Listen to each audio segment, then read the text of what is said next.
Hey, I'm Andy, and this is Mach N Cheese. And today, me and my family are going to be going on a road trip across the Golden Gate Bridge to Sonoma, California. It's a beautiful day for a road trip.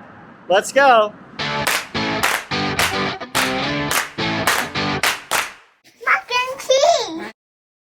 Hey guys, my family's inside still eating breakfast, so I thought I would take the time before they come out to let you know the 3 tips that I followed last night in order to prepare for this road trip. Tip number 1 is, instead of charging my typical up to 80% overnight, which Ford recommends to preserve the battery longevity long term, I charged to 100% last night. It's just like filling up your gas-powered car to full before you leave on the road trip. It's just going to maximize that range that you want when you go on a longer road trip. Second thing I did was I set a departure time this morning for right when we're leaving. What that's going to do is it uses the power off of the grid to heat up or cool down your battery to the proper operating temperature instead of using the battery's power itself to do that. That's again going to maximize your range and maximize your efficiency and use more of your power for moving the car forward instead of heating up or cooling down your battery when you start out. Third thing I did was, since I'm going to an area that I'm unfamiliar with in an EV, I looked and made sure I knew about 2 or 3 different Electrify America charging stations before I left. I think on this trip I'm probably going to want to have a 20% charge or so before I drive back, just to have that extra buffer with the 4-year-old and the 7-year-old in the car. All right, so those 3 things: charging to 100%, setting a departure time, which preconditions your battery, and just familiarizing yourself with chargers in the area. If you do those things, it really reduces the stress that you have and maximizes your fun that you have on a road trip.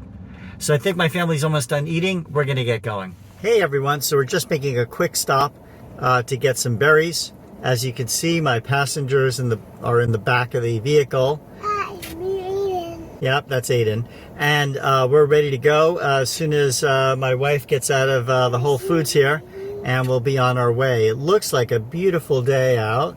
And here we go.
All right, so total trip time, including a stop over at Whole Foods for some food for our people we're visiting, that we're guests of, was 2:06, 2 hours 6 minutes.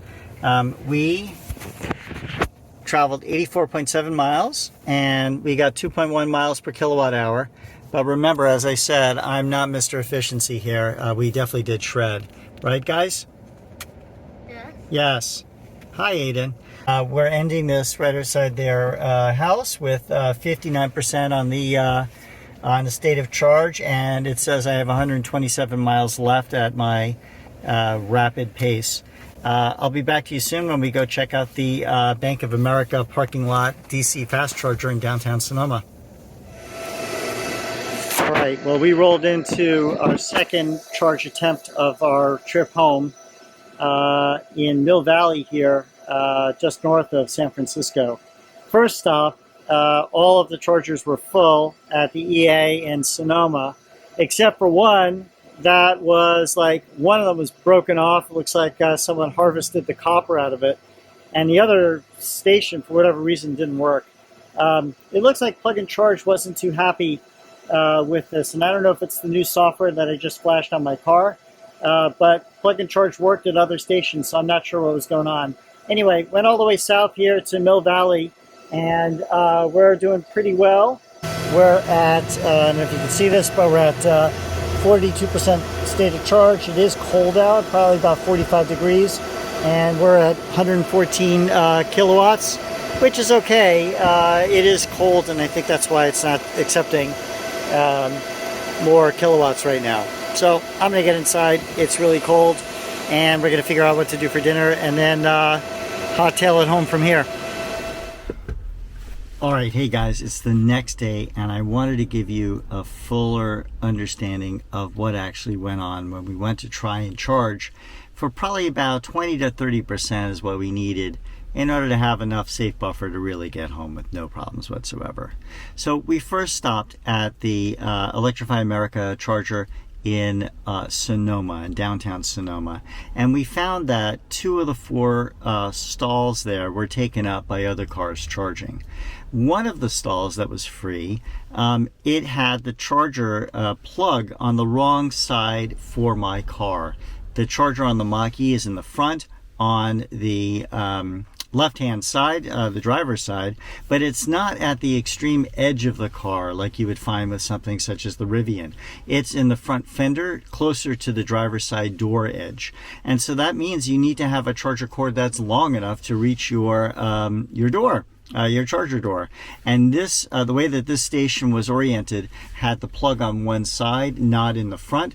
So it really made it difficult, if not basically impossible, to get my car into this stall, which was narrow to begin with, and have the plug reach over and get to my car. So that charger stall was out. And the last one we went to there had one of the plugs actually like cut off. The entire wire was like basically cut in the middle.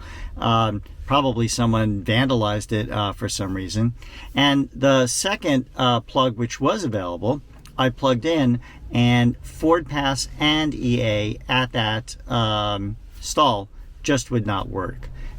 Ford Pass is Ford's version of a charging network that unifies Electrify America, EVgo, Green Lots, and some other chargers together, and Ford mediates the account to each one of those. So if you have the Ford Pass app, you can use it to charge at any of the networks.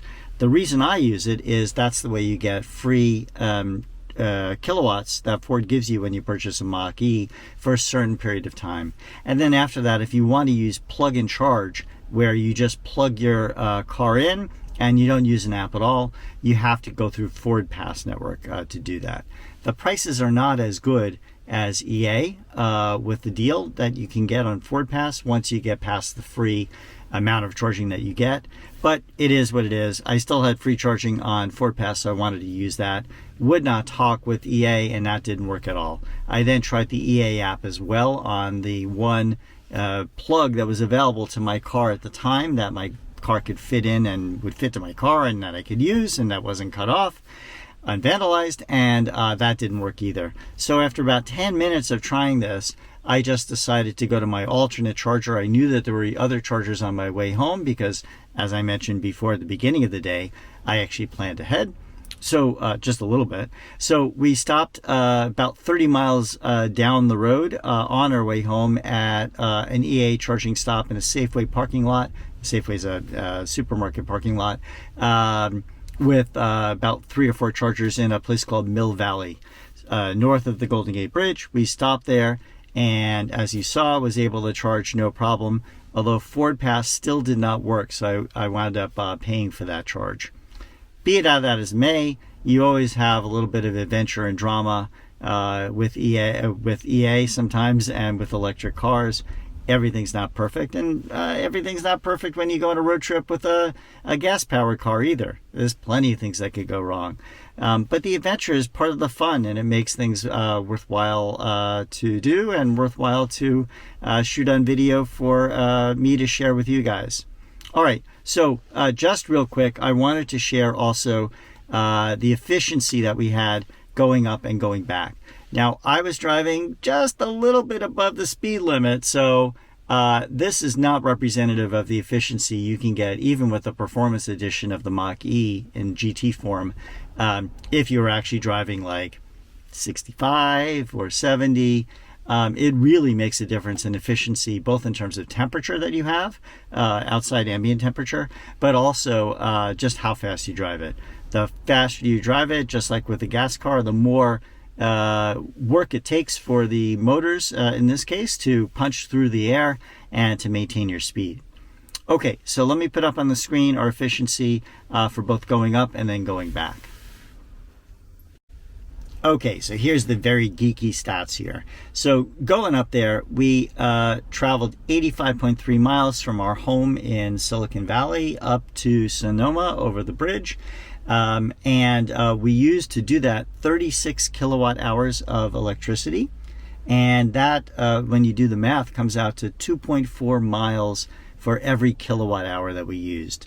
That's not great efficiency. But you know, as I said, there are factors there, including speed and also the temperature that it was, and there was also elevation involved as well. Okay, so going back, we had 2 legs. The first was going to the charger in Mill Valley after our failed attempt at charging in downtown Sonoma, and that was a total of 32.6 miles. It was on our way home, so 32 miles in, we went and charged. To get there to that charger, it cost us, or we spent 12.6 kilowatt hours to get there in energy, and that works out to an efficiency of 2.6 miles per kilowatt hour.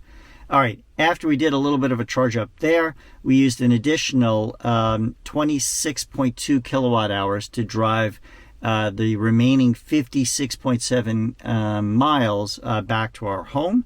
That left us with an efficiency on that second leg with 2.2 miles per kilowatt hour in efficiency, which makes sense because we drove a lot faster. All right, well, thanks for sticking around for so long. I hope this video has given you a glimpse of the fun and a little bit of the mishaps that you can sometimes have in owning and road tripping an EV, especially with a family. Stay tuned soon for more adventures of Mach N Cheese.